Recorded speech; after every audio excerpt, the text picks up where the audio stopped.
I tried calling out Remy's name, but he still didn't respond at all. I rushed forward to check on him, only to discover that I had accidentally killed Remy with my own hands. My first instinct was to turn and run away, but I hadn't gotten very far when I suddenly stopped in my tracks. What I saw before me instantly sparked a bold idea, so I immediately returned to the scene, using all my strength to lift Remy's body. I quickly made my way to that rock crevice I had discovered by accident. Without hesitation, I pushed Remy's body down into the gap. This crevice was in a hidden location. As long as I didn't tell anyone, practically no one would ever find it here. After finishing this task, I ran straight home across the street without looking back.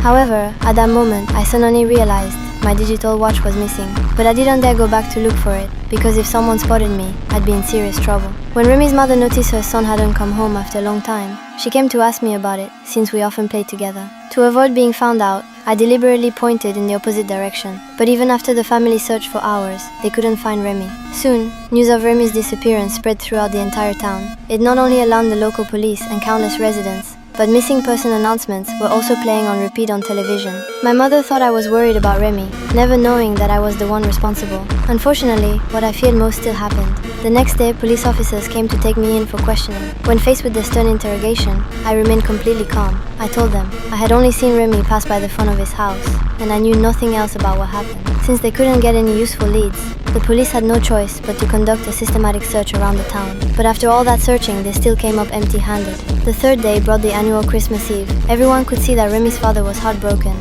so at the priest's suggestion, everyone decided to help the police search for Remy. We all gathered at the church entrance, and under police coordination, everyone entered the surrounding forest to search. Worried that my secret might be discovered, I joined the search team as well. Although the rock crevice was very well hidden, if the search continued like this, it would soon be found. As I watched everyone getting closer and closer to the crevice, my heart became extremely tense. But then the lead officer suddenly stopped everyone. He told us all to go home and rest, saying they would return tomorrow with search dogs to continue looking. Though I had escaped danger once again, I still felt anxious and unsettled inside. I knew that when the search dogs arrived the next day, they would definitely discover everything.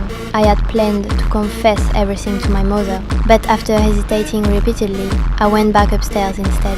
When my mother saw what I was doing, she thoughtfully chose to remain silent. But that night something unexpected happened. Outside, fierce winds were howling with thunder and lightning. The town was hit by a once-in-a-century storm.